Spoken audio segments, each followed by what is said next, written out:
Bon et bah voilà, on est le 21 octobre 2020, ce qui veut dire que je suis à 3 ans de testostérone. Voilà, et donc comment vous dire que rien n'a changé. Rien. Non, si je rigole. Non, c'est vrai, physiquement, franchement, je trouve que rien n'a changé. Enfin si, à part le fait que je me suis fait opérer, c'était le 11 juin 2020 je crois, donc ça fait déjà 5 mois je crois, ça va faire 5 mois il me semble. Donc pareil, ça passe trop vite. Bah sinon niveau cicatrice, ça cicatrise très bien mais il y a des fois j'ai un peu mal. Enfin c'est passager, hein, c'est des petites douleurs vite fait comme ça mais voilà, on sent que j'ai pas un torse naturel quoi, je me suis fait opérer. Voilà. Après voilà, c'est pas très grave mais sinon ouais ça donne quand même un bon résultat donc c'est plutôt cool. Mais sinon, ouais, j'essaye quand même de faire du sport, mais j'ai pas trop l'impression que mon corps il change. Enfin, après, déjà, il faudrait aussi bien manger. Ce que j'essaye de faire, mais c'est pas toujours facile, mais bon. Déjà, je trouve que c'est moins moche qu'avant, mais bon. Ça se voit qu'il y a quand même du travail à faire, quoi, c'est sûr. Et puis, j'ai déjà fait le deuil sur le fait que j'aurai jamais le corps que je voudrais. Hein. Même si, imaginons, j'arrive à avoir le corps le plus parfait possible, on verra quand même que je suis né dans un corps de fille. Ah, par exemple, les os là qui font mes hanches. Enfin, les hanches, c'est les os du bassin, quoi. Bon, voilà. Parce que sinon, les hanches, c'est l'articulation. Bref, ça, c'est... On pourra pas le réduire, quoi. Ça restera comme ça fera toujours un corps de fille. Rien qu'à cause de ça, déjà. Mais bon, après, à choisir quel est le mieux. Est-ce que le mieux, c'est d'être beau physiquement ou d'être beau intérieurement? C'est ça la grande question. Franchement, faut pas s'attarder sur l'apparence physique. Franchement, quand on va mourir, les gens, ils vont dire quoi? Est-ce que... oh il avait un super corps et tout, oh là là, vraiment. Ou est-ce que j'aimais bien cette personne, elle était gentille, elle m'a aidé quand j'étais dans la galère, c'était quelqu'un de bien, il aidait les gens, il pensait aux autres. Bah franchement voilà quoi. Et puis qu'est-ce qui va rester pourrir sous la terre? C'est le corps. C'est juste grâce à ça que j'accepte ma situation, on va dire. Mais sinon voilà, bon c'est vrai que physiquement j'ai pas grand chose à dire, hein. Je vous montrerai des photos de mon opération. Enfin, de ce que ça donne là, presque 5 mois, si j'ai bien compté. Hein. Ouais, en fait, ça fait un peu plus de 4 mois, ouais. Bon, sinon, ouais, le plus gros des changements, c'est bien sûr mental. Et encore une fois, je suis obligé de le dire, voilà, mais ça n'a pas trop rapport avec ma transition. C'est vrai que la transition, ça a un peu aidé au début, mais c'est vrai que surtout, c'est d'autres choses. Et c'est sûr que oui, la vie est bien plus agréable quand on m'appelle Maxence et avec des pronoms masculins, ça c'est sûr. Ça, je suis tout à fait d'accord. Mais voilà, je suis conscient que la transition a peut-être fait que 10% du travail. Là, on est beaucoup sur une question de physique et il y a d'autres choses qui me touchent au plus profond de l'être. Donc déjà, d'ailleurs, je vous avais parlé de mes livres que j'écris. J'avais dit, ça s'appelle Un amour inexpliqué. Il y a déjà ça, cette histoire, c'est la chose la plus importante de ma vie. Donc là-dessus, il y a eu un petit changement. Je vous avais dit que j'avais un tome 1 et un tome 2. Et en fait, il s'est passé que je me suis rendu compte que le tome 1 était beaucoup trop gros. Parce que de base, le tome 1, je voulais l'arrêter à septembre 2019, à la date anniversaire, quoi. Donc, du coup, faut arrêter ça. Ouais, la date anniversaire, c'est le 2 septembre. En général, jour de la rentrée des classes. Mais on l'arrête au premier, comme ça. Le suivant, il reprend au 2, comme ça, voilà. Donc ouais, même si j'avais pas du tout fini de l'écrire, je me suis aperçu qu'il serait beaucoup trop long et du coup, j'ai pris la décision de le couper en 3. Ah ouais. Donc en fait, le tome 1, il est fini. Il est fini. Je l'ai pas envoyé aux maisons d'édition encore parce que il faut que je le relise parce qu'il y a toujours des fautes d'orthographe qui traînent. Et surtout, j'ai du mal à écrire la fin. Enfin, la fin.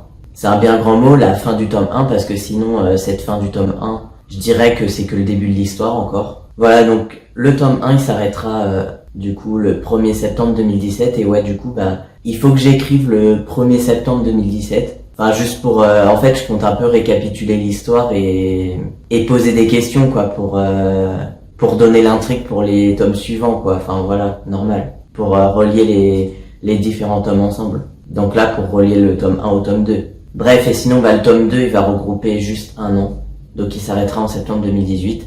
Le tome 3, il s'arrêtera en septembre 2019. Pareil, il sera que sur un an. En fait, ça dépend de ce qui s'est passé dans les années, quoi, si ça a été chargé ou pas. Et puis du coup, le tome 4, lui, par contre, il fera 2 ans parce que en 2020, il s'est pas passé grand chose. Enfin, il s'est passé des choses, mais voilà, ça fera 2 ans. Donc le tome 4, que j'écris encore au jour le jour. Obligé, c'est ma vie qui raconte la suite de l'histoire. Et moi après j'écris derrière, faut pas que j'oublie d'écrire quoi, c'est tout. Dans ces livres, j'ai eu l'idée en mai 2018, mais de base je savais pas du tout où partir quoi. Pour moi j'allais écrire ce livre parce que déjà je pensais que j'allais écrire qu'un livre, hein, c'est sûr. Je pensais que ça tiendrait même dans un petit livre, c'est tout. Parce qu'au début je savais pas que j'allais écrire tout ça, que j'allais dire autant de choses. Je pensais pas du tout que j'allais l'écrire sous cette forme-là non plus. Et après petit à petit ça a pris beaucoup plus d'ampleur. Et maintenant ces livres, c'est vraiment toute ma vie, si je puis dire. C'est une vraie thérapie. Alors qu'au début, je dirais, c'est comme si j'avais fait une découverte. Comme un scientifique qui est tout content de sa découverte et qui décide d'écrire un livre, moi c'était pareil. Et là, c'est toujours ça bien sûr, mais c'est aussi une thérapie et pour moi c'est important de raconter tout ça, ouais. Ça apporterait plein de choses. De l'espoir et une meilleure compréhension de la vie aussi, je pense. Ouais, je pense qu'à travers ça, j'ai surtout envie de faire évoluer les consciences, de faire passer des messages, plein de choses. Bon voilà, donc il y a mes livres, et surtout il y a autre chose aussi, que j'ai découvert il y a pas longtemps, et qui là explique un petit peu toute ma vie en fait. Pourquoi est-ce que je suis comme ça depuis tout le temps? Pourquoi est-ce que je me sens aussi bizarre? Pourquoi est-ce que je m'intègre nulle part? Alors asseyez-vous tous, parce que ça va vous choquer, mais on m'a diagnostiqué surdoué. Ouais, moi perso je me serais diagnostiqué plutôt attardé, mais non, on m'a diagnostiqué surdoué. Mais bon, j'aime pas trop ce terme, il est un peu mal choisi, donc on va dire, pour être poli, hyperpensant. Voilà, hyperpensant égale surdoué, normopensant égale le reste de la population quoi. On a beaucoup trop de préjugés sur les hyperpensants justement. On pense tout le temps que c'est des petits génies, d'ailleurs moi c'est pour ça que jamais j'aurais pensé en faire partie en fait. On pense tous que c'est des petits génies qui réussissent partout, qui ont que des bonnes notes à l'école, qui sautent plein de classes. Ouais, ça arrive parce que je sais qu'il y a une catégorie justement d'hyperpensants qui sont beaucoup plus dans l'intellectuel. Ils cachent complètement leurs émotions. Parce qu'il faut savoir qu'un hyperpensant avant tout, c'est quelqu'un d'hypersensible. Et hypersensible, c'est pas oh je suis trop émotif, je me mets à pleurer à chaque fois que je regarde un film ou je sais pas quoi, c'est pas ça. Non, c'est on a énormément d'empathie déjà. Il y a vraiment tout qui nous affecte. On absorbe les émotions des gens en fait. On ressent tout et c'est parfois lourd. Ouais. Et puis quand les gens ont des problèmes par exemple, je sais pas, bon ça dépend du problème, on est prêt à se donner corps et âme pour aider cette personne quitte à mettre notre vie entre parenthèses. Ouais, ça m'est déjà arrivé. Ça m'est déjà arrivé d'être complètement affecté encore plus que la personne. Voilà, c'est un exemple. On a les 5 sens aussi beaucoup plus développés, enfin un ou plusieurs sens, ou tous les sens. Moi perso, je sais que le bruit par exemple, je supporte pas.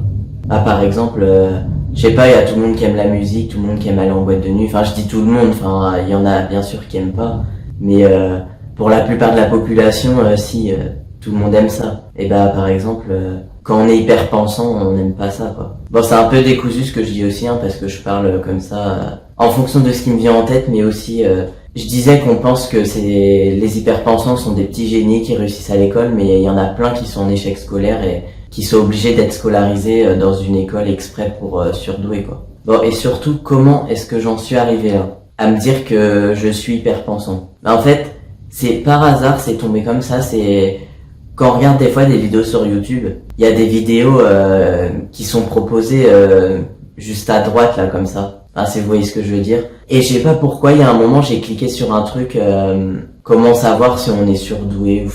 Non, c'était pas ça, mais ouais, je crois que c'était un truc approchant. Je me rappelle plus exactement. Et du coup, je sais pas pourquoi, j'ai cliqué comme ça par curiosité parce que oui, la curiosité fait énormément partie aussi de l'hyperpensant ou du surdoué si vous préférez. Donc voilà, forcément j'ai cliqué là-dessus, même si personnellement je me dis, je sais que ça c'est pas moi, mais j'ai cliqué dessus. On pouvait se reconnaître dessus en quelques signes, bien sûr. Et là, quand j'ai vu que tout me correspondait, ou presque, là j'ai commencé à me dire c'est pas normal, c'est bizarre. Mais après j'y ai pas cru, je me suis dit oui c'est que, je sais pas, au début oui je m'étais identifié comme vieille âme, comme on peut appeler ça, pour les plus spirituels. Donc ça d'accord, j'acceptais, je me disais ah oui d'accord oui.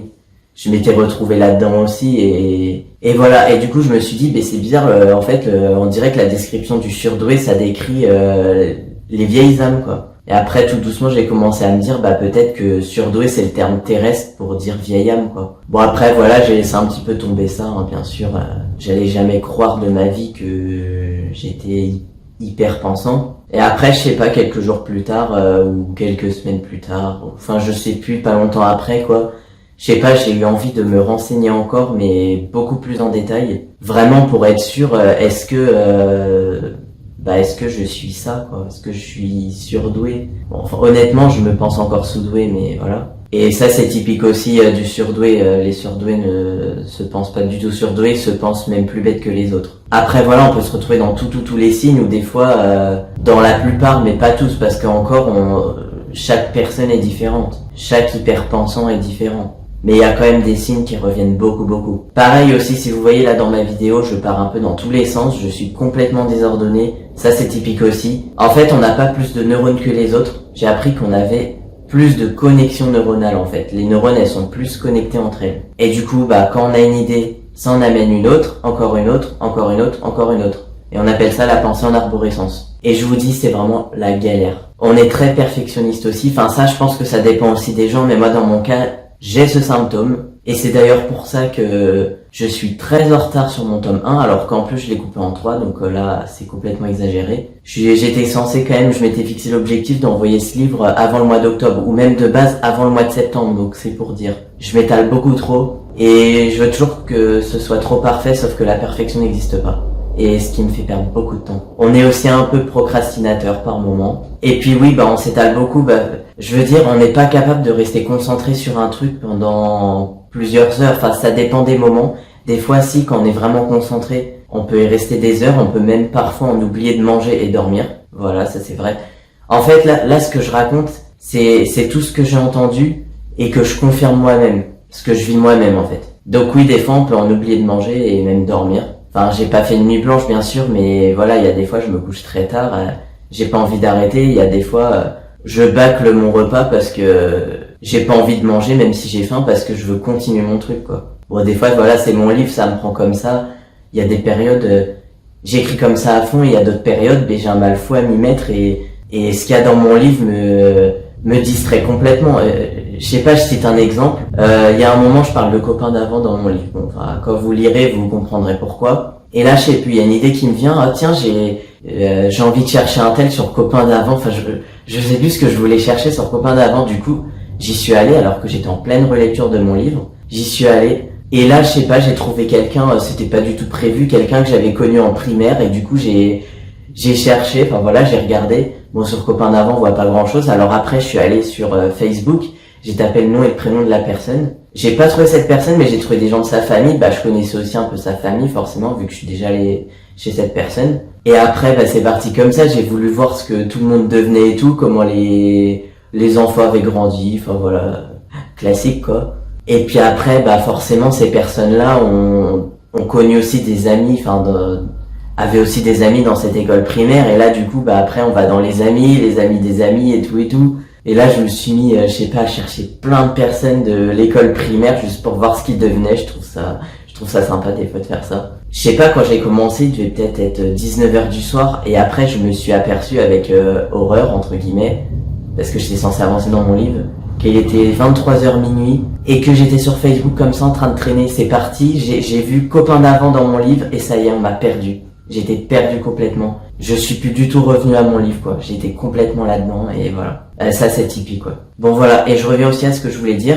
Donc, comment ça a commencé? Voilà. J'ai regardé plein de vidéos sur les surdoués, justement. Voir si je me reconnaissais dedans. Enfin, bien sûr, il y avait plein de choses qui me caractérisaient. Il y avait peut-être juste quelque chose qui me correspondait pas parce qu'on est tous différents. On est tous différents, voilà. Chaque surdoué est différent. Et surtout aussi, on trouve toujours des excuses. Le surdoué trouvera toujours une excuse, trouvera toujours un truc pour dire non, je me reconnais pas dans ça, je suis pas surdoué. Enfin voilà, en vrai, un surdoué, il s'identifiera jamais vraiment comme surdoué. Et voilà, bon, j'arrête de m'étaler. Et après, voilà, j'ai voulu vraiment être sûr. Donc, pour être sûr, en général, on fait passer un test de QI. Bon, je me suis un peu renseigné. Et c'est vrai qu'il y a pas mal de psychologues qui disent aussi que le test de QI, c'est pas exact, quoi. C'est pas forcément le QI qui fait le surdoué. On considère une personne surdouée à partir d'un QI de 130, mais il y en a qui peuvent être à plus de 130. Et ne pas être surdoué, on appelle simplement ça des hauts QI. Et un surdoué a tellement peur de l'échec aussi, donc c'est mon cas aussi, voilà, qu'il serait capable de foirer son test de QI et du coup, on pourrait l'identifier du coup comme normopensant, alors qu'en fait il est surdoué, c'est juste qu'il a été stressé, qu'il a foiré son test. Et moi justement, je veux pas passer mon test de QI parce que j'ai cette peur justement de me ridiculiser, alors que personne me jugera et je sais pas quoi. Et puis en plus ça coûte une fortune et j'ai pas envie, et puis en plus si je me fais arnaquer, parce que des fois il y a des arnaques partout de toute façon, et on sait jamais si je tombe sur un psychologue qui fait mal son travail, j'ai pas envie de me prendre la tête avec ça. C'est surtout au niveau caractère qu'on identifie un surdoué. Déjà comme je l'ai dit, on est hypersensible, mais après aussi, c'est pas parce qu'on est hypersensible qu'on est surdoué. Des fois, il peut y avoir des hypersensibles tout court. Mais chaque surdoué est hypersensible, ça c'est typique. Ça c'est vraiment le truc qu'on retrouve tout le temps, à part chez ceux qui absorbent totalement leurs émotions et qui sont beaucoup plus dans l'intellectuel, et c'est ceux-là en général qui sautent des classes, qu'on prend pour des petits génies. Mais moi dans mon cas, non, je suis vraiment beaucoup dans l'émotionnel, et franchement moi à l'école, on peut pas dire que j'étais très brillant à l'école. J'ai jamais redoublé de ma vie, ça c'est sûr. Mais j'ai toujours été moyen. Après, en réfléchissant un peu sur moi-même avec tout ça, et en regardant pas mal de vidéos, j'ai vraiment appris à me connaître, quoi. C'est moi qui vis dans moi, mais j'ai quand même appris à me connaître grâce aux vidéos. Parce que quand on connaît que ça, on pense que tout le monde est comme ça, ou on pense que tout le monde raisonne comme nous, quoi. En fait, à l'école, le système scolaire, il est pas du tout adapté pour un surdoué, ça c'est clair. Et justement, je pense que, vous savez quoi, on nous apprend des trucs, mais le surdoué, il peut pas se contenter de ça.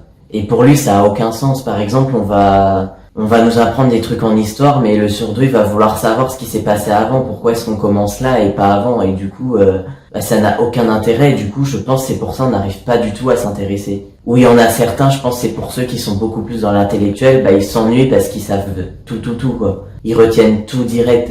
Et moi, non, c'est pas mon cas. J'ai une mémoire vraiment très sélective, et je retiens vraiment que ce qui est important pour ma vie. Et en fait, oui, je me suis toujours dénigré, je me suis toujours dit j'ai pas de mémoire, j'ai rien du tout, mais en fait, peut-être que pour les apprentissages, j'ai pas de mémoire. Genre par exemple, ce qu'on nous apprend à l'école, ce qui est complètement inintéressant, ce qui nous servira jamais dans notre vie, ça clairement je retiens pas, c'est sûr.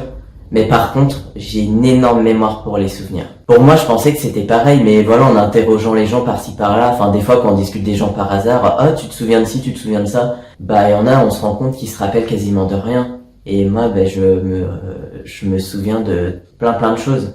Je sais pas, je vais vous expliquer un peu. Le soir, par exemple, où je vous ai dit, où je me suis complètement perdu à cause de copains d'avant, j'ai fini sur Facebook à chercher plein de gens de l'école primaire. J'en suis venu à tomber sur des gens qui avaient jamais été dans ma classe parce qu'ils avaient un an de moins que moi, par exemple. Et je me souviens, je suis tombé sur une fille et je me disais, je me souviens, elle s'appelle comme ça. Parce qu'elle avait un autre pseudo, je sais pas si c'était un pseudo, ou je sais pas si c'était son vrai prénom ou pas. Ou peut-être que c'était son surnom, et je me souvenais de cette fille alors que je lui avais jamais parlé. Je me souvenais très bien d'elle. Je me souvenais de sa bande d'amis. Je me souvenais des prénoms aussi de ses amis, à peu près tous. Et aussi, je me suis rendu compte que je me souvenais également de l'odeur des gens. Vraiment plein de choses comme ça, quoi. Je me suis dit, mais à quoi ça sert que je me souvienne de ça? C'est pas étonnant si je retiens rien, si mon cerveau il est encombré par des souvenirs inutiles comme ça. Donc oui, niveau souvenirs, j'ai énormément de souvenirs dans ma tête, ouais. Bref, que dire aussi? Parce que la vidéo elle devient longue, mais je tiens absolument à tout dire, c'est très très important parce que on a trop de préjugés sur ça. Le surdoué est aussi quelqu'un qui est en souffrance. Bon, d'abord, avant de parler des choses négatives, je vais plutôt dire aussi qu'on est beaucoup dans notre monde, dans le sens où en fait on se sent hyper riche intérieurement. En fait, on est toujours en train de penser, le cerveau s'arrête jamais. Penser à rien pour nous c'est impossible. Il y a des pensées mais de partout, quoi. On a l'impression des fois de penser à plusieurs choses en même temps. Il y a des fois, je sais pas, mais c'est un exemple, mais je vais écrire mon livre ou je vais lire un livre. Je suis censé être dans l'histoire, imaginer l'histoire, et non, il y a une chanson par exemple qui va me prendre la tête pendant toute la journée. Je sais pas, mais ça s'arrête jamais, il y a toujours quelque chose dans ma tête. On s'arrête jamais de penser, et des fois, en pleine nuit, on a une idée qui nous vient, on est obligé de se lever pour la noter, parce que sinon, avec les 3 tonnes d'idées qui nous viennent à la seconde, on se perd et on a perdu cette bonne idée, et au final on l'a pas notée, après on s'en rappelle plus, c'est une catastrophe. J'étais censé avoir des notes, hein. Ça ressemble à ça un peu mes notes, j'écris des trucs, c'est complètement désordonné, du coup j'ai même pas suivi ce que je voulais dire sur mon papier parce que j'ai même pas tout écrit. Mais voilà, j'ai surtout écrit des choses un peu malheureuses dessus. Parce que oui, je disais, le surdoué, il est avant tout en souffrance. Et j'ai un peu envie de vous imaginer la situation. Je pense que tout le monde connaît l'histoire du vilain petit canard. Si vous la connaissez pas, vous allez regarder sur YouTube, il y a des vidéos très bien faites là-dessus qui racontent toute l'histoire. Donc en fait, on se sent un peu le vilain petit canard. Et je précise, on n'est pas Calimero. On n'est pas là à se plaindre, c'est juste une image, c'est juste, on se sent le vilain petit canard, on se sent complètement différent des autres. En fait, on n'arrive pas du tout à se retrouver parmi les siens, quoi. C'est terrible à dire, mais on n'arrive pas à s'intégrer dans ce monde, tout simplement. On n'arrive pas à s'intégrer dans la société, dans notre propre famille. Et du coup, à cause de ça, on se sent pas normal. Et on est en souffrance permanente. Et puis ça doit être aussi à cause de ça qu'on se sent attardé. Et donc, si vous connaissez l'histoire du vilain petit canard, là, c'est comme si j'en étais rendu à l'étape où, le vilain petit canard, il se regarde dans la mare et il se rend compte qu'il a un signe. C'est un signe, en fait. Sauf qu'après, lui, à la fin, il trouve des signes et il vit heureux avec des signes. Et sauf que moi, je me suis vu dans la mare, j'ai remarqué que j'étais un signe, en fait, j'ai découvert que j'étais un signe. Mais sauf que, j'ai pas trouvé d'autres signes, en fait, donc, j'attends mes signes, en fait, voilà. Et voilà, donc j'ai pas dit, comment j'ai été diagnostiqué surdoué, donc après, sur YouTube, je suis tombé par hasard sur, la vidéo d'une psychologue, enfin, c'est psychothérapeute et clairvoyante aussi en même temps. Et vu qu'on marche beaucoup à l'instinctif aussi, je sais pas, elle me correspondait super bien, enfin, j'ai beaucoup aimé ses vidéos, comment elle parlait et tout, et j'ai vu qu'elle consultait, qu'elle était spécialisée justement en détection au potentiel, on appelle ça aussi au potentiel. Et du coup, je me suis dit, voilà quoi, je vais tenter ma chance. Hein. Comme son cabinet, il est pas du tout ici, elle fait des consultations par Skype, donc c'est bien.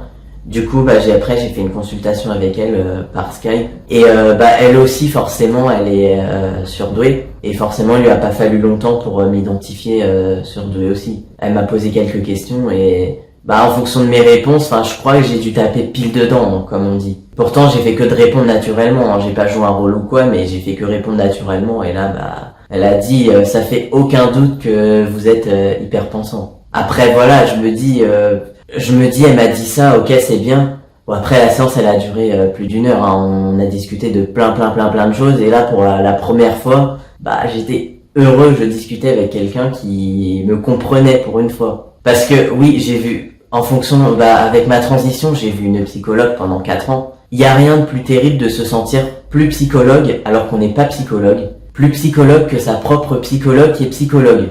Ouais, j'étais très frustré, franchement. Et aussi, ça me fait penser, le truc typique d'un surdoué aussi, c'est que on a toujours besoin de sens. Donc forcément, très très jeune, c'est triste à dire pour certains, parce qu'il y en a, ils trouvent ça triste. Mais on va déjà commencer à s'interroger sur la vie après la mort, par exemple. Parce que la mort fait partie de la vie, j'ai envie de vous dire. Pourquoi est-ce qu'on vivra en moyenne 80 ans alors que derrière nous, il s'est déjà écoulé des milliards d'années et qu'il va en rester autant à venir? Et encore, il y a des bébés qui meurent direct dans le ventre de leur mère. Alors est-ce que ça voudrait dire que ceux-là n'ont jamais connu la vie? Enfin, on cherche un sens à ça, quoi. On se dit, mais par exemple, qu'est-ce qui a bien pu se passer avant et qu'est-ce qui peut bien se passer après? Ça n'a aucun sens de vivre, si on a de la chance, 80 ans. Moi, ça a commencé dès l'âge de 5 ans, j'avais besoin de savoir, pour moi, c'est vraiment le b.a.-ba, quoi. C'est ça, quand on est hyper pensant, on a toujours besoin de comprendre les choses, d'aller au fin fond des choses. Vraiment, quand on a un sujet qui nous passionne, on creuse à fond, on va pas se contenter d'une théorie, on va aller se renseigner de partout. Toi, quand je me suis quand je me suis reconnu dans la surdouance, même si tout me correspondait, je me suis pas dit, ça y est, je suis surdoué, wouhou! Non. Ah non, je me suis dit, je suis comme ça, voilà, c'est tout, c'est bizarre que je sois un peu comme eux, mais bon, je suis pas comme eux, quoi, voilà. Non, mais non, je me suis renseigné en long, en large et en travers, et j'ai consulté, cette psychothérapeute, justement, avec qui, j'étais super heureux, quoi. Je veux dire, enfin, quelqu'un me comprenait. Et justement, on a pu aussi beaucoup parler du sens profond de la vie, comme j'appelle ça. Des choses qu'on ne voit pas forcément, mais qui pourtant sont bel et bien là dans notre vie. Et voilà, même si la psychothérapeute qui est spécialisée là-dedans justement et qui est elle-même comme ça, donc forcément, elle peut pas se tromper, pareil, il y a toujours un petit pourcentage en moi qui me dit non, tout ça c'est pas vrai. Mais après, faut quand même se rendre à l'évidence. Et après, maintenant, la question c'est qu'est-ce que je vais faire de ça? Faut en faire une force, voilà. On est seulement que 2 ou 3% de la population être comme ça, donc c'est compliqué. Parce que du coup, partout où on va, on a l'impression de pas être compris, mais C'est comme un normopensant, s'il se retrouve au milieu de plein de surdoués, bah c'est lui qui va se sentir différent. Bah, c'est pareil, ça va dans les deux sens. Et donc quand je dis qu'on arrive on s'intègre nulle part, en fait, c'est pas s'intégrer, mais on s'adapte nulle part, en fait.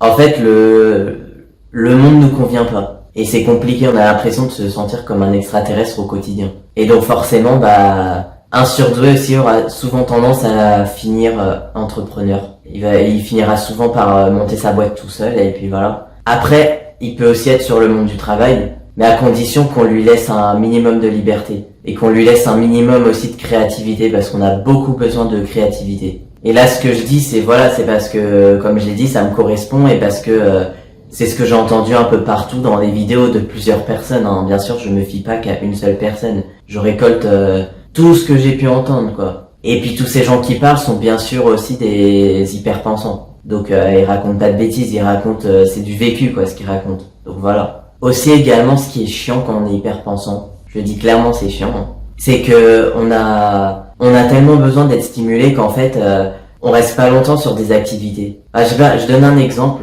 Il y en a, par exemple, ils vont être passionnés par un sport, ils vont en faire tout le temps, ils vont devenir super bons dans ce sport. Et sauf que nous, bah, on n'arrive pas à faire ça. En fait, on fait le tour d'un truc et après, hop, on a envie de passer à autre chose. Du coup, on essaye différentes choses.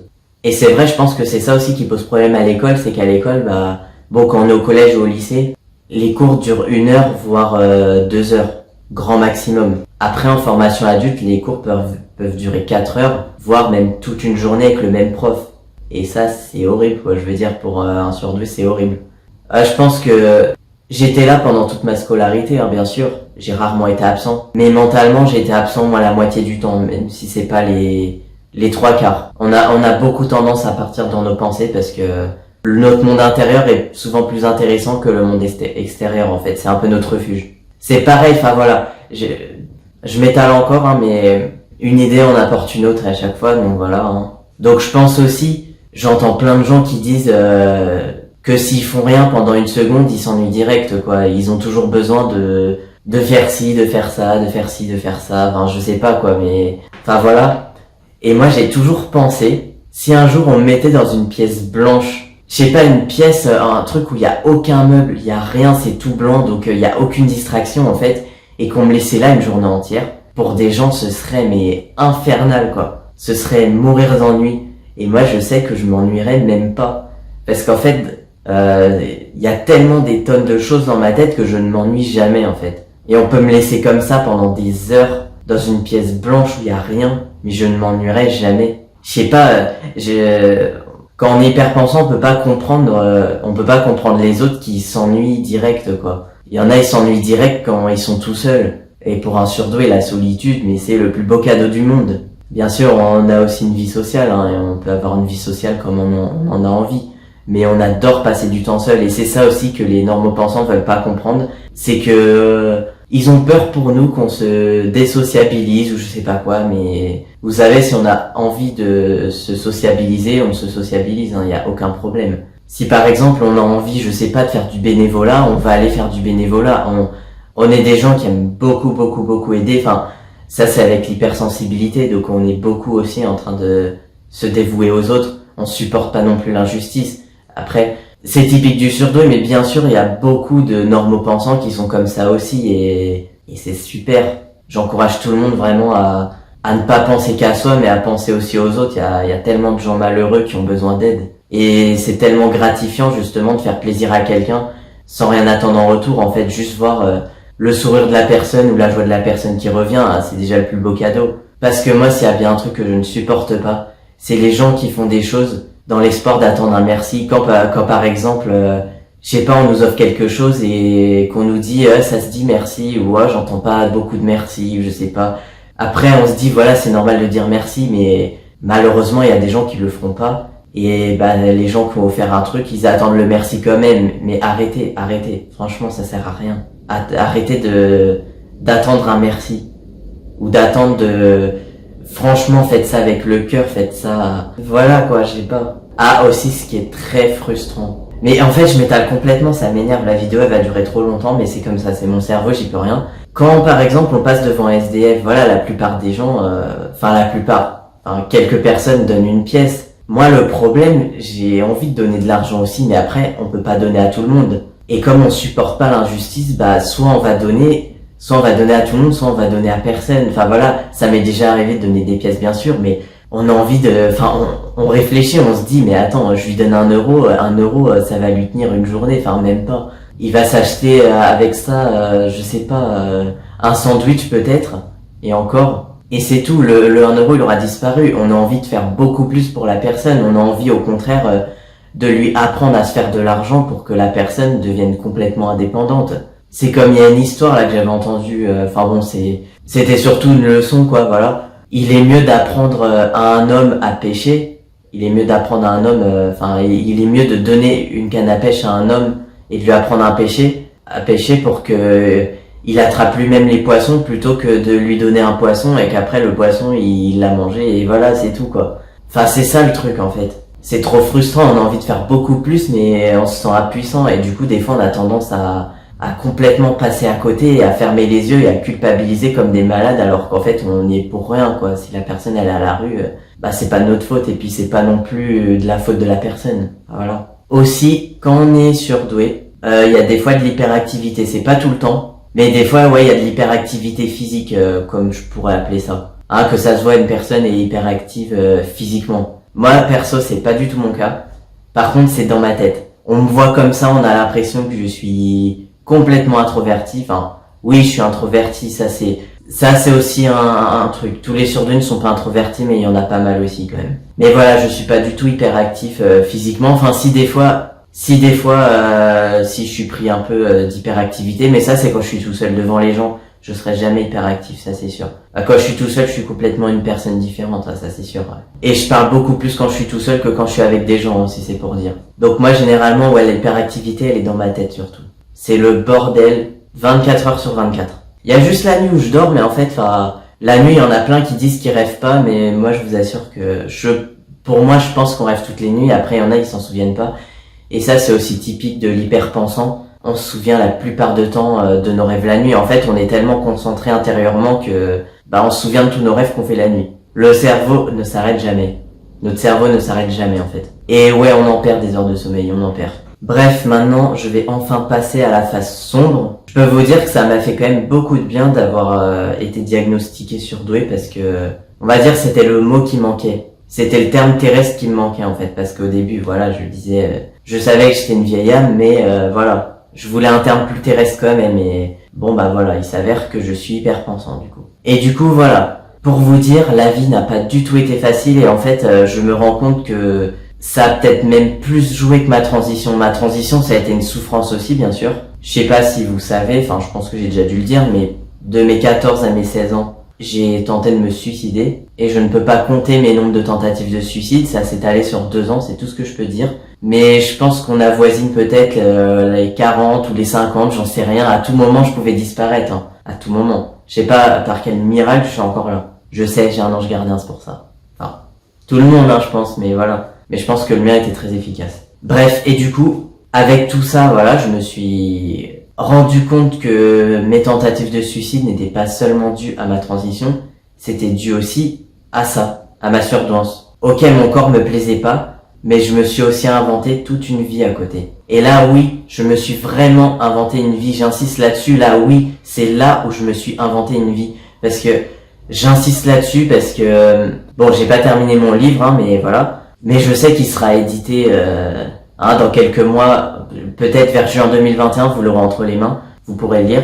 Et c'est pour ça que j'insiste là-dessus. Vous comprendrez plus tard pourquoi, quand vous le lirez. Mais c'est la seule fois où je me suis inventé une vie, je le précise. Et en fait, je me rends compte que s'il n'y avait pas eu cette surdouance, j'aurais directement pensé à changer de sexe parce que je savais que ça existait de changer de sexe. J'aurais pensé au changement de sexe et pas au suicide. Parce que moi, ce que je voulais, c'était me suicider. Même s'il était possible de changer de sexe, mais je savais que mentalement, je ne changerais pas. Enfin, que le suicide n'allait pas résoudre... non, pas le suicide, que la transition n'allait pas résoudre le fait que je sois un extraterrestre, quoi. Et du coup, à force d'être beaucoup trop différent des autres, à me reconnaître nulle part, j'ai fini par croire que j'étais une mauvaise personne. Enfin, comment on explique, par exemple, quand on est adolescent, la plupart ils aiment sortir, ils ont des amis. Enfin, tous les adolescents n'ont pas d'amis. Moi, j'ai jamais été sans amis, hein. J'ai pas beaucoup d'amis. Mais les peu que j'ai, je les garde. Et pour moi, y a vraiment pas besoin d'avoir beaucoup d'amis, hein. Moi, ce qu'il me faut, même un ami ou une amie, ça me suffit, mais que la personne soit toujours là, quoi. Enfin, voilà, enfin, c'est logique, quoi. Bref, du coup, quand on est ado, en général, on aime sortir avec des amis. On sort avec des amis au moins une fois par semaine. On va boire de l'alcool. Enfin, bon, bah, pas tout le monde, mais franchement, j'ai l'impression que ça tourne beaucoup à ça, à l'alcool, à la cigarette, tout ça, tout ça. Que on va dans les bars, on va dans les boîtes de nuit. Enfin, classique, quoi. Je dis ça parce que j'ai l'impression que tout le monde est comme ça. Tout le monde aussi s'intéresse, quand on est une fille, on s'intéresse aux garçons très tôt. Enfin, très tôt. Je sais pas, quand on commence à être, à faire sa puberté. Pour les garçons, bah, on s'intéresse aux filles direct. Et ça, c'est vraiment le truc. Et je me sens pas du tout là-dedans. Enfin, j'ai jamais été intéressé par tout ça, en fait. Et du coup, bah, à chaque fois, par exemple, enfin, je suis déjà parti en colo quand j'étais ado. Donc forcément, bah, on est entouré de jeunes, ou même, enfin, quand on est au lycée, enfin, voilà, j'étais en internat, donc voilà. Bah, on sait que les gens, pendant leur loisir, ils font ci, ils font ça, ils sortent, ils vont en boîte, ils font je sais pas quoi. Et nous, on se dit, bah, merde, moi, pourquoi moi je suis pas comme ça? Pourquoi est-ce que je suis le seul à être comme ça? Enfin, on n'est pas seul, il y a d'autres gens qui existent comme ça. Enfin voilà, on est 2% de la population comme ça. Bon, même en étant normopensant, on n'est pas forcément obligé d'aimer ça, mais moi ce que je constate, c'est que j'ai l'impression que tout le monde aime ça, tout le monde passe par là. Et quand on est le seul de son entourage à ne pas passer par là, bah on se pose des questions, quoi. Et moi c'est ça qui m'a nui, en fait. Ça m'a complètement nui, et on me faisait même penser, indirectement, bien sûr, que j'étais pas normal. Alors bien sûr, ça m'enfonçait encore plus. Même si c'était pas flagrant, même si c'était rarement, bah moi ça me suffit. J'ai visiblement une excellente mémoire pour les souvenirs, donc forcément, dès qu'on va me faire une remarque ou un truc, vous pouvez être sûr que ça va rester dans ma tête jusqu'au dernier jour de ma vie. Et ouais, donc forcément, bah je pensais que c'était moi qui étais attardé, ou je sais pas, ou pas normal, je sais pas comment on pourrait dire ça. J'ai même pensé que je m'étais mal développé pendant l'enfance, hein, c'était à ce point-là. Je me suis dit, je me suis mal développé, enfin, je sais pas, je passe pas une adolescence normale. Bah en fait non, ça c'est typique du surdoué. Le surdoué ne s'intéresse absolument pas à tout ça. Pour lui, c'est une perte de temps. Toutes ces choses, c'est une perte de temps, quoi, clairement. Mais ça veut pas dire que c'est pas bien d'aller en boîte ou je sais pas quoi, hein. Franchement, les normopensants, je vous dis, mais profitez à fond d'être comme ça. Profitez, franchement, vous avez trop de chance, quoi, je vous envie à mort. Et voilà, et nous, en attendant, qu'est-ce qu'on fait? Bah, si on va pas en boîte ou quoi, les normopensants diraient, oh bah, dis donc, tu dois te faire chier, toi, ta vie doit être nulle. Bah non, ma vie, elle est riche, ma vie, franchement. Ah, je sais pas, il y a tellement de choses, nous, on aime beaucoup apprendre, on est beaucoup dans l'apprentissage, donc, pendant que les autres seront en boîte, bah nous on sera peut-être en train de dévorer des bouquins sur des sujets qui nous intéressent, ou regarder des vidéos sur internet sur voilà, des sujets qui nous intéressent aussi. Et puis on supporte pas trop d'être longtemps avec des gens, on a vraiment besoin aussi d'être seul, parce qu'en fait dans notre tête c'est tellement un bordel que on a besoin d'être seul, en fait. Des fois on se sent plus seul au milieu des gens que quand on est seul. Et moi ça me fait tout le temps ça, en fait. Non, c'est vrai, il y a des fois, voilà, je suis content de retrouver des gens ou quoi, de la famille on n'a pas vu depuis longtemps, par exemple. Enfin, voilà, c'est toujours sympa, mais je m'en veux à mort parce que, je sais pas, au bout d'une heure, j'ai déjà envie de partir et je m'ennuie.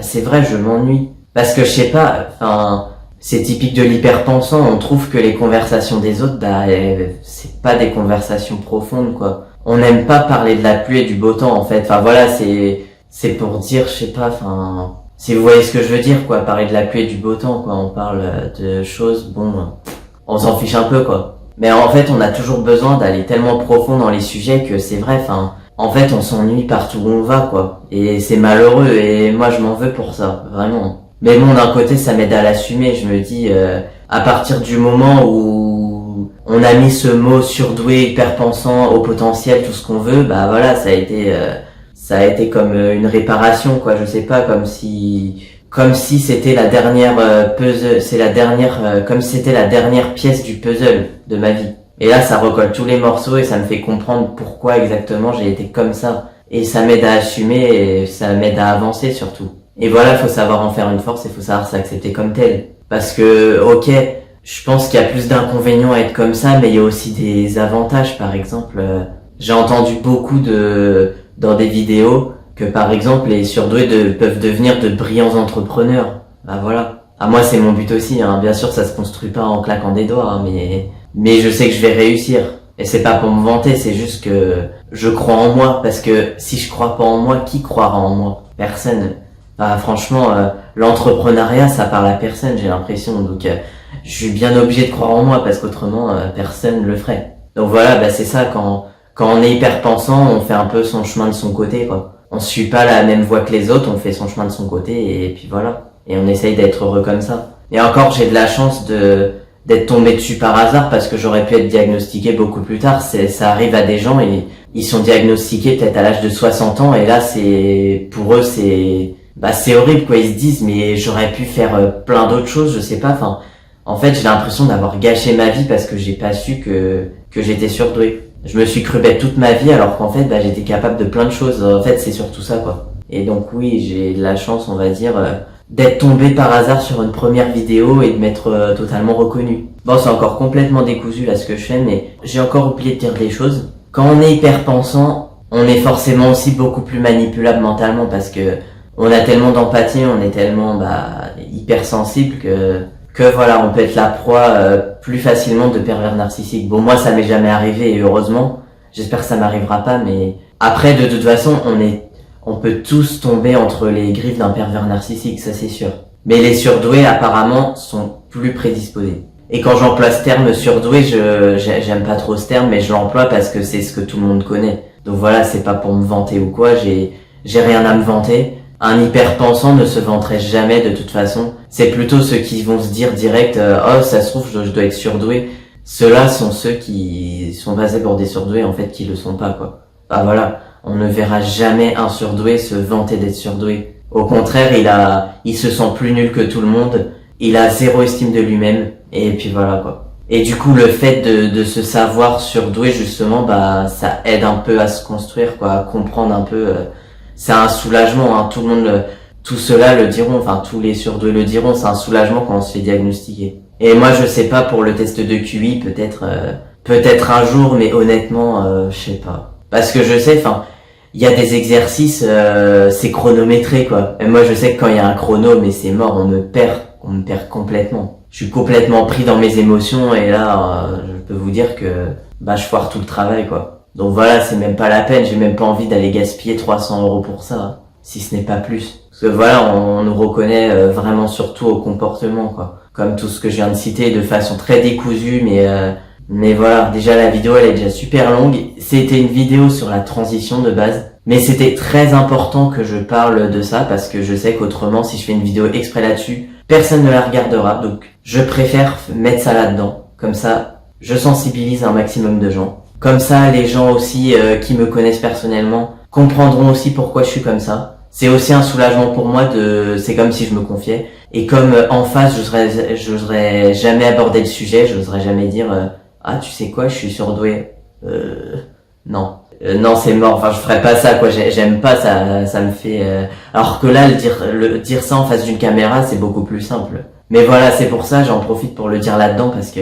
Sinon, je sais que personne ne regarderait la vidéo, quoi. Personne. Franchement, honnêtement, personne. Et là, comme je sais que ma transition est très suivie, j'en profite. Et puis, vu qu'il n'y a rien à dire de spécial dans ma transition, voilà, parce que c'est vrai que vraiment le plus gros problème de ma vie, c'est ça, en fait. Oui, je me rends compte que c'est ça. Et que maintenant, le fait d'avoir été diagnostiqué, et puis le fait aussi, d'écrire mes livres depuis, ça a commencé en mai 2018, voilà. Ça me fait une vraie thérapie en fait. Et ça me fait me sentir beaucoup mieux et maintenant je sais où je vais dans la vie. Je sais que je dois marcher tout seul, mais je marche tout seul et je suis très heureux. Hein. Voilà. On peut être tout seul et être très heureux. Tout en ayant aussi de rares amis, mais toujours de très bons amis qu'on gardera pour la vie. Parce que vraiment il n'y a aucun intérêt d'avoir beaucoup d'amis, de se vanter. Hein, dans cette société, on dirait qu'on est trop bien vu quand on a plein d'amis, mais en vrai, le jour où t'as un problème, t'en as peut-être qu'un seul qui est là. Enfin voilà quoi, est-ce qu'on peut appeler ça des amis, je sais pas. Si c'est des gens que tu vois ou avec qui tu parles une fois tous les 10 ans, excuse-moi, c'est pas un ami quoi. Pardon, bref. Ah oui, et aussi, enfin voilà, je voulais terminer la vidéo, mais j'ai oublié de dire un truc aussi. C'est que quand on est surdoué, donc ça c'est pareil, ça je le constate mais à 100% dans ma vie et je l'ai entendu dans beaucoup de vidéos, donc voilà, c'est pour ça que je le dis. Quand on est surdoué, on n'arrive pas du tout à vivre dans le moment présent. On ne peut pas vivre au jour le jour, ça c'est impossible. Parce qu'en fait, on est toujours très très prévoyant. Attendez, qui à 22 ans, enfin presque 23 maintenant, qui à 23 ans penserait déjà au dernier jour de sa vie, franchement, ou à sa retraite? Personne. Je pense qu'il y en a pas beaucoup. Bah nous, on est comme ça. En fait, j'avais vu une vidéo où la personne qui est elle-même surdouée, elle expliquait tout ça, la notion de surdoué et du temps. Le surdoué et la notion du temps, voilà, c'était tout ça. Et ouais, tout ce qu'elle disait, franchement, ouais, elle expliquait très bien. Et en fait, ouais, c'est un peu comme si on vivait dans tous les temps en même temps, quoi. Passé, présent, futur. De toute façon, quand on regarde, le passé, le présent, le futur sont tous liés. Notre passé forme le présent, notre présent forme l'avenir. L'avenir n'est que le fruit de nos semailles passées. Enfin bon, voilà, quoi. C'est lié. Mais c'est vrai qu'on a beaucoup tendance à être comme ça, quoi. Être dans les trois temps en même temps. À beaucoup se rappeler des souvenirs du passé, par exemple, aussi. Après, c'est vrai, comme on s'adapte pas trop à la vie, bah du coup, on a du mal à un peu être dans l'instant présent, donc voilà. Et sinon, ouais, on est beaucoup aussi dans le futur parce que on est très prévoyant. Vous savez, moi, à l'âge de 10 ans, déjà, j'étais en train de me dire, mais qu'est-ce que je vais devenir? J'espère ne pas devenir SDF, quoi. Qui sait, à 10 ans, qui penserait déjà à ça? Bah voilà, pour l'instant, je suis sûr que la plupart me diraient, ah bah non, on dirait que tu prévois rien, t'as vu comment est ta vie, excuse-moi, ah non, hein. Bon, bah, on va se passer des détails. Ceux qui disent ça, ils n'y connaissent rien, ils sont pas dans ma tête, donc voilà. On verra après, dans 2-3 ans, comment ce sera. Je pense qu'ils diront pas la même chose. Enfin, ils diront pas la même chose, les ils, c'est... Je suis anticipatif, au cas où il y en a qui pensent ça. En vrai, je sais pas s'il y en a qui pensent ça, mais voilà. C'est au cas où, je le préviens direct. Et donc du coup, je pense que c'est pour ça aussi que j'ai toujours voulu... toujours... Je sais pas, en fait, dès l'enfance, je crois que j'avais déjà un problème avec le monde du travail. Alors que je connaissais pas du tout le monde du travail, hein, mais je sais pas, quand on voit ses parents, par exemple, jouer au loto, on se dit, aïe, ça veut dire que peut-être qu'ils gagnent pas assez d'argent. Enfin, si en vrai, bien sûr que si. Mais on se dit, aïe, la vie doit être difficile quand même pour en venir à jouer au loto. Donc je sais pas, moi, à cause de ça, déjà, j'étais déjà en train d'avoir conscience que la vie, niveau financièrement, n'est pas si simple. Donc du coup, bah c'est pour ça, hein, je crois que dès l'enfance, j'étais déjà prévoyant, enfin même si c'était complètement en arrière-plan de ma tête parce que j'étais que enfant, mais quand même. Après ça, bien sûr, quand je suis rentré dans l'adolescence ou bah même après dans l'âge adulte, là c'est sûr ça a beaucoup plus fait son chemin, c'est sûr.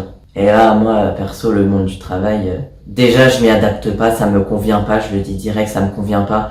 En fait, quand on est surdoué, on ne supporte pas l'autorité, on se sent comme un oiseau en cage dans le monde du travail, c'est simple. À part, bien sûr, quand on nous laisse un minimum de liberté, un minimum de créativité. Mais sinon, on se sent comme un oiseau en cage. Et c'est pour ça que la plupart du temps, on finit entrepreneur. Mais voilà, on supporte pas l'autorité d'un patron, quoi, par exemple. Enfin voilà, quand le patron va nous dire quelque chose, on va pas se rebeller ou lui hurler dessus ou quoi. Bah non, on est quand même conscient que on n'est pas fou, quoi, je veux dire, mais voilà, on encaisse mal le coup, quoi. C'est pour dire. On se sent pas assez aise. Et c'est vrai, moi j'ai remarqué aussi que j'ai besoin de tout contrôler. Alors du coup, quand je travaille en équipe, c'est sympa de travailler en équipe, surtout quand on a des super collègues. Enfin voilà, quoi.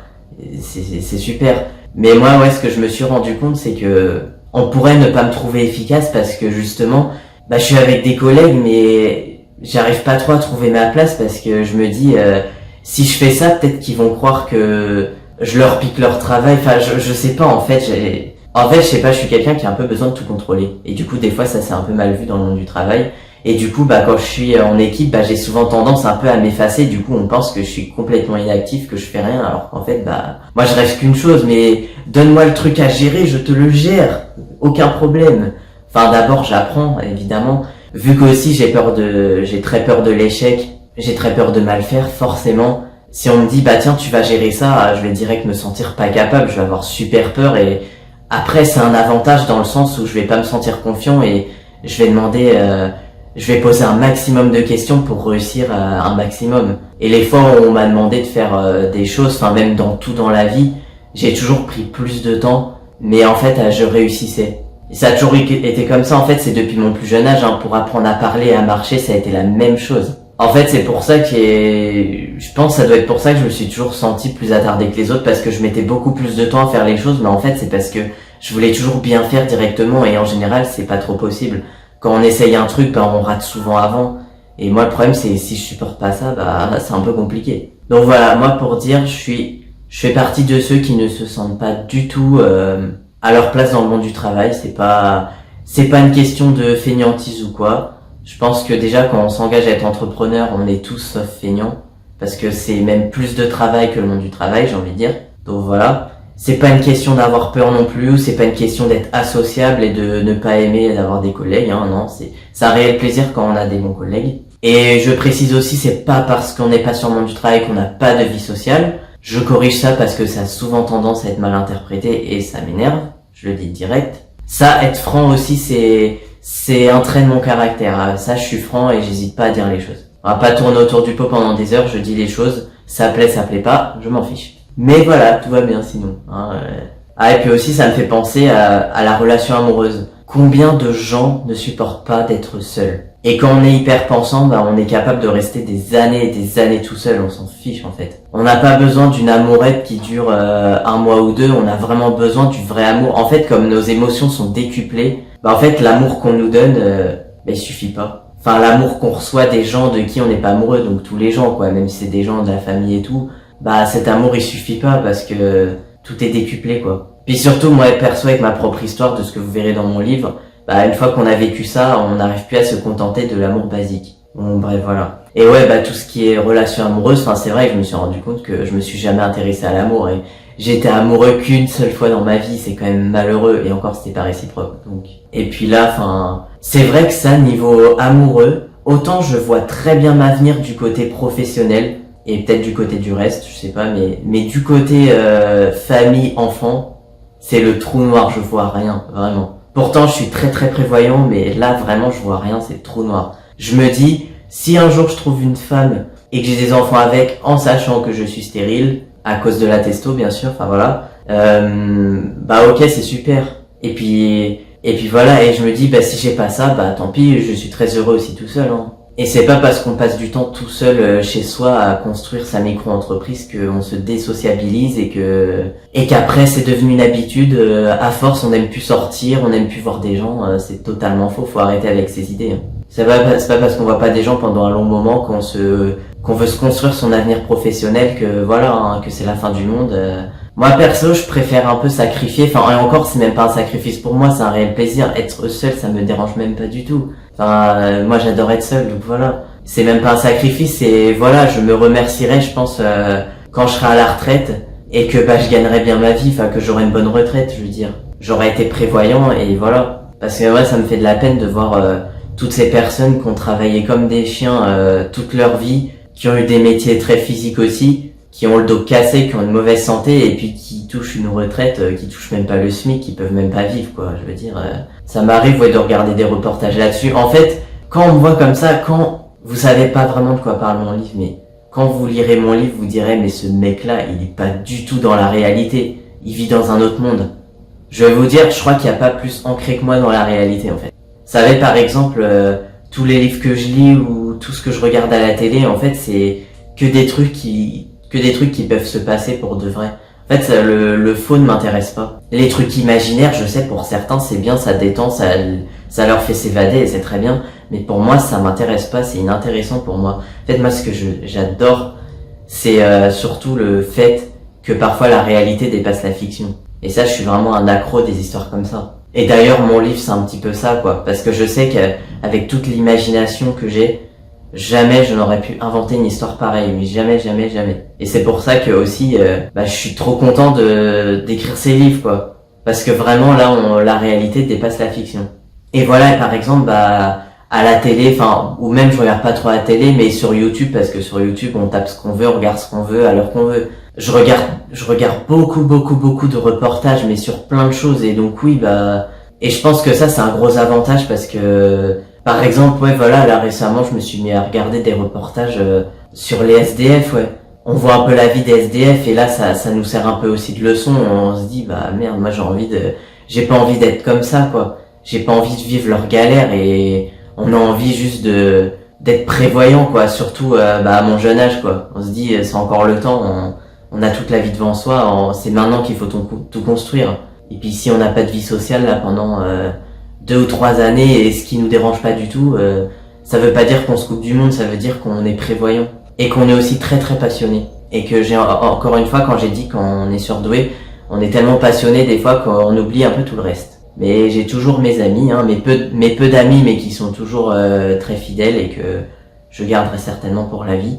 Et voilà quoi, ça sert à rien de voir beaucoup de gens si c'est pour, enfin voilà, si c'est pour perdre son temps, hein, ça sert à rien, j'ai envie de te dire. Enfin j'ai envie de vous dire.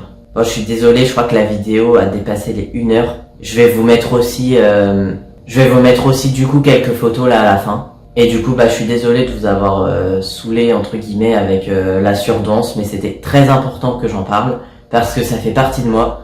Il n'y a pas que ma transition dans ma vie, il y a ça aussi qui tourne autour. Et donc voilà, s'il y avait que ma transition, je ne serais pas ce que je suis là. Je serais rien du tout. Je serais un corps sans vie. Voilà. Donc ouais, cette histoire là avec mes livres plus la surdance, ça fait tout mon être intérieur, ça fait tout ce que je suis. Et donc voilà, maintenant vous comprenez peut-être un peu mieux pourquoi je suis comme ci ou comme ça et comment je fonctionne. Voilà, donc on va clore cette vidéo ici avant de repartir dans tous les sens parce que je sens que ça pourrait repartir de plus belle. Je suis content d'être à 3 ans de testo, même si physiquement j'ai pas l'impression d'y être.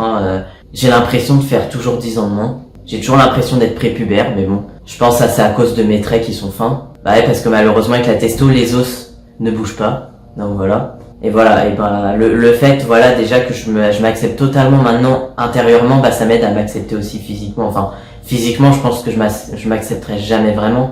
Mais je veux dire, ce qui me rend heureux dans la vie, c'est le fait que aussi, j'ai enfin trouvé la paix intérieure. Et vu que voilà, l'intérieur est beaucoup plus important que l'extérieur, voilà, la majorité l'emporte, donc je suis quand même heureux malgré ce corps que je n'accepte pas encore trop. Donc voilà, et je vous souhaite tout le bonheur du monde, je vous souhaite d'être heureux, de trouver votre place dans ce monde, c'est important. Et puis je vous dis, peut-être aux 4 ans de testo, si je fais pas de vidéo avant, enfin j'en sais rien, mais bon. Ah voilà. Allez, dans 1 an alors.